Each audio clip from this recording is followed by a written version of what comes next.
The argument that I'm talking about, that marketers in our space really, the narrative that they're trying to push is that, like, give me your credit card and I'll make all your problems go away.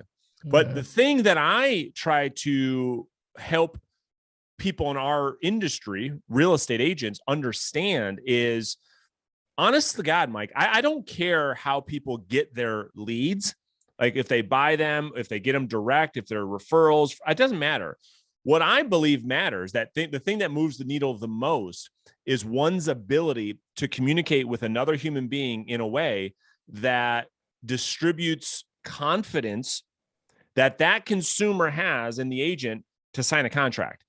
I call it sales skills. I think that is the most important thing, because when a realtor, and I don't have my wallet here, when they pull out the credit card to give to the marketing company and they believe their problems are solved, they don't understand. We just talked about this in our coaching call on Monday with one of the agents. I don't know if you were there. He's been buying leads. Like he's been buying leads from a marketing company. And he's like, I haven't converted one. I'm like, right, because you still have to pick up the phone and sell and follow up and present. And this is really what I want your opinion on, because I think this is the thing that's really causing so many agents to fail out of real estate, is they don't understand that it's a sales business. Like you have to be a great salesperson, a person of communication. If you're going to do anything, forget lead generation. Yeah. Lead generation is not an issue. There's too many ways to generate leads. We have a lead conversion problem. What are your thoughts on all of that? Yeah, I think I agree with you completely. The one thing I would say is being fairly new to the industry, right? When you first come in, you see a lot of people. Like there's one person I'm talking to now that I'm like kind of helping, trying to get to join my team if she wants to, kind of thing, and I'm watching her and I'm like, you just need to make calls. You just need to get on the phone. And I see all these cool new Instagram posts and I'm like, okay, yep. And it's like a father watching their child do what they said, you can do that, but it's not going to bring you business, That's it's not right. going to bring you. And so I'm hoping as the time goes on that she'll see, and I've seen this before, Brandon, with other agents where they come around. Oh, I don't prospect. Oh, I don't call. Right. And they come around and then they got a listing. I'm like, you got a listing? Congratulations. What happened? Why? I started calling and oh, okay. Started calling.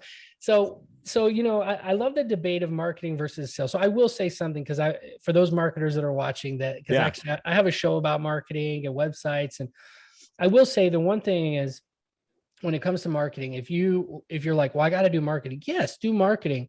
There's a couple great examples. I don't know if I can name drop here, but absolutely. Grant Cardone, he's a great example of, do the hard work. Long before anybody knew who he was pounding the pavement, making those calls, sales and prospecting, making relationships, personal relationships, and just connecting with people. And same thing with Gary Vee. Actually, he talked about it the other day. It's like, you know how much time I've spent on Discord and in DMs building relationships with people in these companies. And then now you look at their brand. Now, if they call you, so this is the other side, the power of marketing. And you know this very well with YouTube. Very well. Okay. Now, when you call someone, you go, this is Brandon Mulrennan. What? This is who? Yeah. Brandon, what's up? Yeah. And it's such a great point. I like to, it's all about expectations. Yeah. A new real estate agent, Mike, is getting into this business, not wanting to make any outbound calls, wanting everyone to call them. My whole point, and then we'll move on to something else, is that like, I just don't think that's a reality that we should be setting with new people getting in the industry. Just to your point, they've got to pay the price first before they ever think that a branding or marketing campaign is going to work to their benefit of people reaching out to them. Would you agree with that? Yeah, I would. Yeah, actually, because, when somebody calls me and they ask me like, Mike, like I had one person say, I just want to pay you. You're the marketing guy. I just want to pay you $5,000 and just run ads and I'll do it every month and we'll do it. And to me as a marketer, I'm like, great. Okay.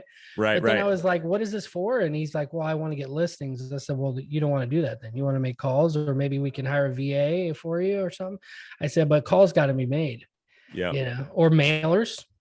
I mean, you could send out direct mail, I guess, if you want to do direct hand-to-hand combat. Something has to happen when we're communicating directly with that homeowner. Yeah, So buyer leads, if you're going to pay yeah, for leads, they're going to be buyers, and you're going to that's have to right. call them and follow up just the same way as if you were calling sellers. It's so true.